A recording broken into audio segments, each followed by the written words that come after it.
Last Sunday, I tossed in a neat piece of trivia about the Israelites arriving at the demarcation to the Promised Land, and Moses commissioning 12 spies to go into the land to do some recon on its geography and current inhabitants.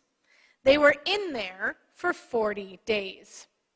When they came back to Moses and the camp, 10 of the spies reported that the task before them was insurmountable, a doomed mission. But 2 of the spies reported otherwise, stating that this land was promised to them as part of the covenant with God. Surely God would help them, just as God had been doing all along. Well, the people sided with the 10 spies, and for their lack of faith and trust were met with the consequence that not one of them, or even anyone from their entire generation, would ever get to enter the Promised Land. They were told to wander the wilderness for 1 year for every day that the spies had been in the Promised Land. And that's exactly what happened. Over the course of 40 years, that whole generation died out in the wilderness for one reason or another. But something important happened while they wandered the desert, as babies and young people grew up in this new way of life. 40 years later, when Israel arrived once again on the outskirts of Canaan, of the Promised Land, they were a different people. They had been forged into a nation. Every member of the previous generation, the generation who had experienced slavery in Egypt, who had experienced the crossing of the Red Sea, they had all passed on. But there were 2 exceptions. The 2 spies who had gone into the land and had come back and given a faithful report.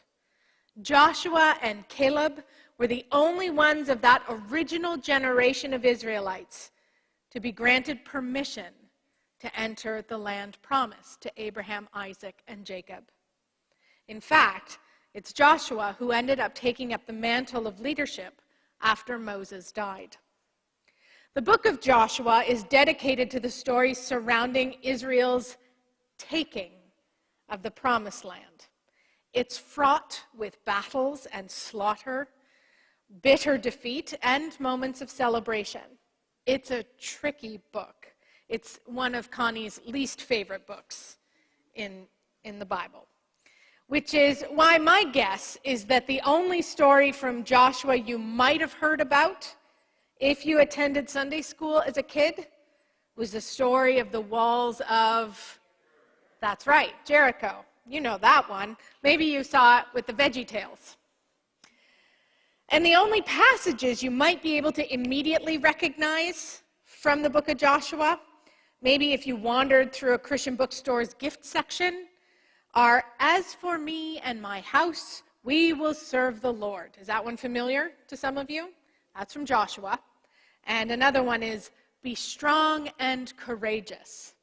It's interesting, with the rise of Christian nationalism over the past decade, I've observed those 2 passages in particular showing up more and more frequently in the gift section. None of these stories or passages capture the brutality of the book. But I digress.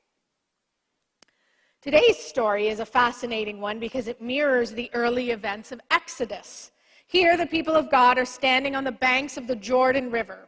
And just as they did at the Red Sea, this body of water is serving as a bridge. It serves as a demarcation before and after. The Red Sea once served as a bridge from enslaved to free. And this river now stood as a bridge for the people between their identity as a wandering band of nomads to a landed people. I didn't ask Sue to read from chapter 3, so let me just backfill a little bit the story, although you caught it with Monica's story. The people had come up to the edge of the Jordan River, the only thing left separating them from the land promised to their ancestors. It was harvest season, and the river was very full. Some folks guess about 12 feet would be its depth, kind of in the middle of the river. Joshua had them all set up camp for 3 days and instructed that they purify themselves, pray, and prepare because God was about to do a miracle. Joshua and Caleb, you'll remember, were the only ones who had experienced firsthand the miracle of God parting the Red Sea as they fled the Egyptians. So they knew what they were talking about when they said a miracle was coming. When the day to cross the Jordan arrived, everyone packed up their tents, and the priests carrying the Ark of the Covenant, you remember what's in the Ark of the Covenant? In that golden box, the 2 stone tablets on which God had written the 10 best ways to live, and Moses' staff. The place where God would dwell inside the Holy of Holies, inside the tabernacle. That's the Ark of the Covenant. Well, the priests took that most precious box, and coming up to the side of the wild and overflowing river, they dipped their toes into the water, and immediately the water stopped flowing like a dam. It piled up, some of our translations will say.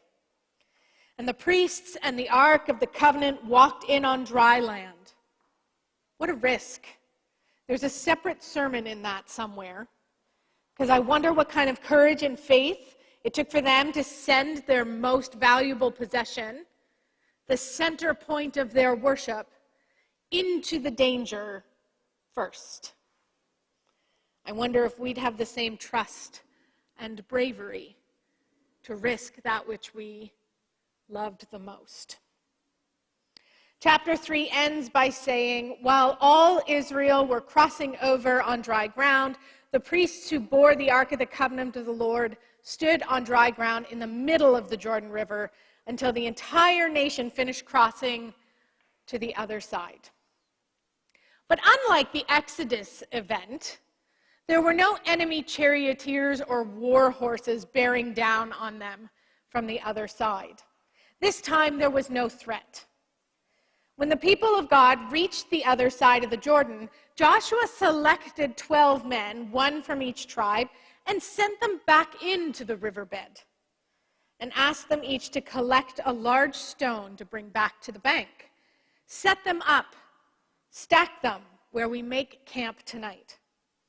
As they were doing this, Joshua collected a dozen stones too, and he stacked them, but he did so right where the priests stood, in the middle of the Jordan River on dry land, which again is another whole other curious side quest deserving of its own sermon adjacent to this one for another day. When all the stone stacking had been done, the people, including the priests, were instructed to make their way back up the bank of the river, and like at the Red Sea, God released the water that had been held back, and the mighty river returned to its depth and pace. So here's my question for us today. Why the rocks? Well, Joshua doesn't get credit for inventing these. You see, human beings have been stacking stones since as far back as history will take us. Stacked stones were raised as trail markers or for hunting purposes, for memorials, or even burial monuments, just to name a few reasons. And stacked stones are found all over the world, and they range in complexity from loose conical piles to elaborate megalithic structures. There's a name common in our vernacular for this kind of structure. It's called a cairn. It comes from the plural of the Scottish Gaelic word for rock. Here's a fun activity. Think of all the places in our own town or country that bear the name cairn.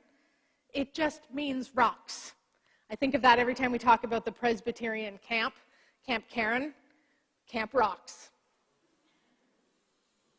In Scotland, it is traditional to carry a small stone up from the bottom of a hill to a cairn at its top. In such a fashion, cairns would grow even larger. In Highland folklore, it's recounted that before clans fought in a battle, each man would place a stone into a pile. Those who survived the battle returned and removed a stone from the pile, and the stones that remained unclaimed were built into a cairn to honor the dead. And in so doing became a way to mark, remember, and tell the stories of those who had died in battle. Cairns are still all around us today, if you just look for them. After they crossed the river, Joshua had a representative from each of the 12 tribes of Israel bring a stone up from out of the Jordan River's bed to stack where they camped. Why? To mark this event. But more than that, so tune back in if I've lost you, to be a monument that would catch the eye and the imagination of the younger generations, even those who had not yet been born. Those 12 stones, Scripture says, which they had taken out of the Jordan, Joshua set up in Gilgal, saying to the Israelites, "When your children ask their parents in time to come, 'What do these stones mean?'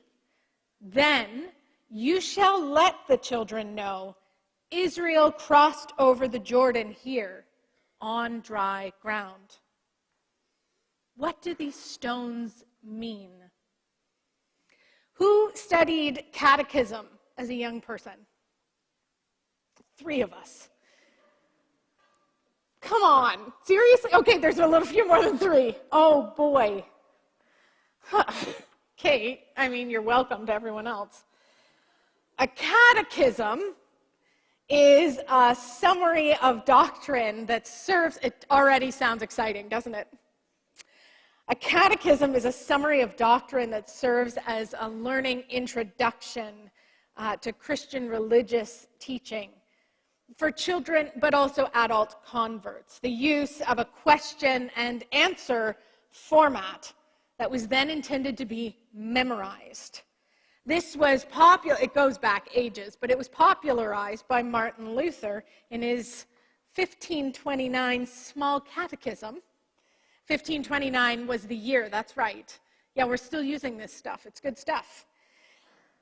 Wherein the 10 Commandments, the Lord's Prayer, and the Apostles' Creed were broken up into small sections, and the question, what does this mean, followed suit.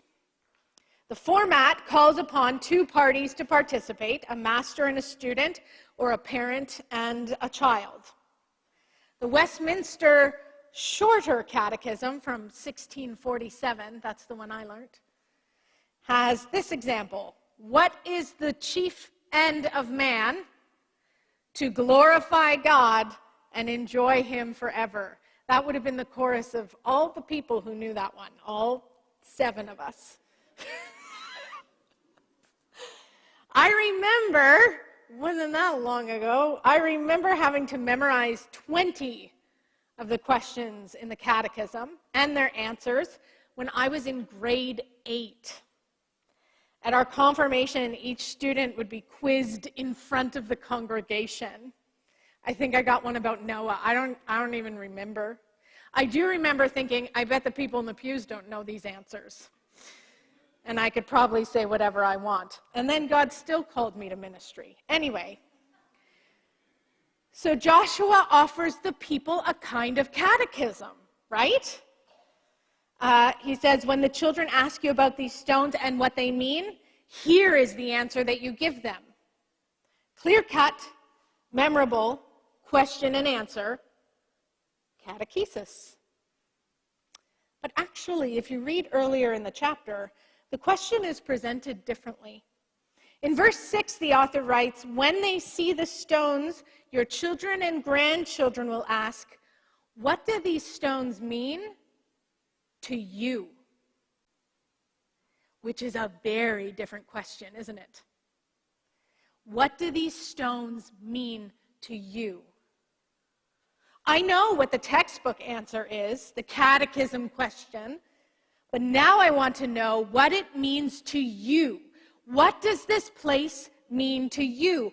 What do these rituals and these sacraments and prayers and hymns, what do they mean to you? What do these bricks and their mortar and stained glass windows, what do they mean to you? What does this community of faith, what does this congregation mean to you. It's fitting that the story that we tell on the Sunday dedicated to faith formation is this one. The Bible is clear from beginning to end that the method of forming faith in children and young people, and even adults and seniors, is through the family and through communal story sharing. There is no mention of Sunday school or vacation Bible school or youth group in the scriptures. What there is command after command that we talk about our faith with the people in our lives, especially children. I am so sad, and it happens all the time. I am so sad when I meet with a family who are preparing for a funeral for a loved one. And I ask them about their parent or grandparent's faith. And they say, my parent never talked about their faith. They were very private about that. It breaks my heart because it's such a missed opportunity. I am so sad whenever I hear about parents' decisions to let their children make their own choice about faith. That's the antithesis for how this is supposed to work, you know. Not because children shouldn't grow up to have agency and choose whether to remain in the faith or not, but because it's the parents, the grandparents, the aunts, and the uncles. It's our responsibility to present the faith, to talk about it, to wonder out loud. Let faith get worked out in daily living and through daily conversations. Folks, we don't feed our children pablum their whole life and then leave them to choose fruit and vegetables when they grow up. Why do we do that with faith? It's not empowering to simply allow children to choose for themselves. It's negligent. And I can say this with some authority, as we in the field of religious studies and theology can declare with sad confidence that we are easily 3 or 4 generations deep in biblical and religious illiteracy. People just don't know the stories. They don't know the characters of our faith. They don't know the point of it. We have generations of people who never heard their parents or grandparents talk about why faith was important to them. And that's how I end up planning funerals for people whose faith was so private that their loved ones don't know what to say about it. But we know better now, and we can do better. Faith formation at Knox has taken a turn in the last decade away from being entertainment-based, glorified babysitting, to being about equipping adults to do the work of nurturing faith with the children and youth in their lives. What we do in church school when it starts up in January, or youth group when Rachel's leading it, should not be the main course of faith formation. It should be a supplement. And the same goes for adult Bible study too. These ministries are meant to augment the nurturing of faith that happens at home and in the sanctuary. Of course, we are also keenly aware that many parents and grandparents feel unsure of how to proceed. And while a tutor can be hired to help a student with physics or math, a tutor isn't the way it's supposed to go when it comes to nurturing faith in the next generation. It's meant to be less like catechism and more like sharing from your heart. It's okay to not know all the answers. We ask a lot of wondering questions around here, too. The important part is a conversation with children and youth about why it matters to you. That's what they want to know. When they see the stones, your children and grandchildren, your nieces and nephews and neighbors will ask, what do these stones mean to you? What does loving God mean to you? What does going to church mean to you? Why do you do it? What does developing loving and empowered disciples of Christ mean to you? What does being part of Knox Oakville specifically mean to you? How would you answer? Could you answer? There's your homework for this week. In fact, I'd love to hear your answers, but actually, it might be more important if my children hear your answers. And not to be ageist about it, because in many cases, we have adults and even seniors who are new to the faith, who were not raised in the church. They are just as curious as children when it comes to our stacks of stones. All people want to know, what do these stones mean to you? Did a church person have a positive influence on your life when you were growing up? Did a congregation support you through a difficult time? Did you witness your family participating in outreach in the community, so it's always just been a part of who you are? Didn't someone invite you to just come and see, and you've never left since? When they see the stones, they will ask, what do these stones mean to you? Maybe you sing in the choir because your parents did before you. Maybe you drive all the way to worship from another postal code to come worship at this particular church because your grandparents or your parents are buried in the memorial garden. Maybe you come because this is where your friends are. Why here? Why this community of faith? Why now? And especially coming out of a pandemic where churches, every denomination, everything is dropping. Attendance everywhere is dropping. People have replaced worship on Sunday morning with other things over the past 2.5 years. So why are you choosing to come here? Why are you choosing to tune in online every Sunday or throughout the week? Why? The faith formation cluster of ministries at Knox Oakville are positioned to help you talk to others about your journey of faith. Our wondering time in worship, the playground when we get it back up and running again, the Sunday morning Bible study and other adult studies that pop up throughout the year. They're all meant to inspire meaningful conversation. Same with our youth group ministry that's kicked up since August. They're meant to supplement, to augment what happens here on Sunday morning and the conversations you're having throughout the week. This is needed remembering of all of God's faithfulness throughout the generations, the God who is present, the God who keeps promises. Human beings have been stacking stones for eons. Sometimes they're messy little piles of rocks at the top of a hiking hill. Sometimes they are church buildings. Why do we do it? To remember God's faithfulness, to give thanks for God's promises, to ground ourselves and orient ourselves before moving with faith and trust into the promised future. Knox, when someone walks past our building, on the corner of Lakeshore and Dunn, when someone walks past and they ask you, what does this place mean to you? What would you say? That's your homework this week, Knox. 1 Peter chapter 3, verse 15 says, but have reverence for Christ in your hearts and honor him as Lord.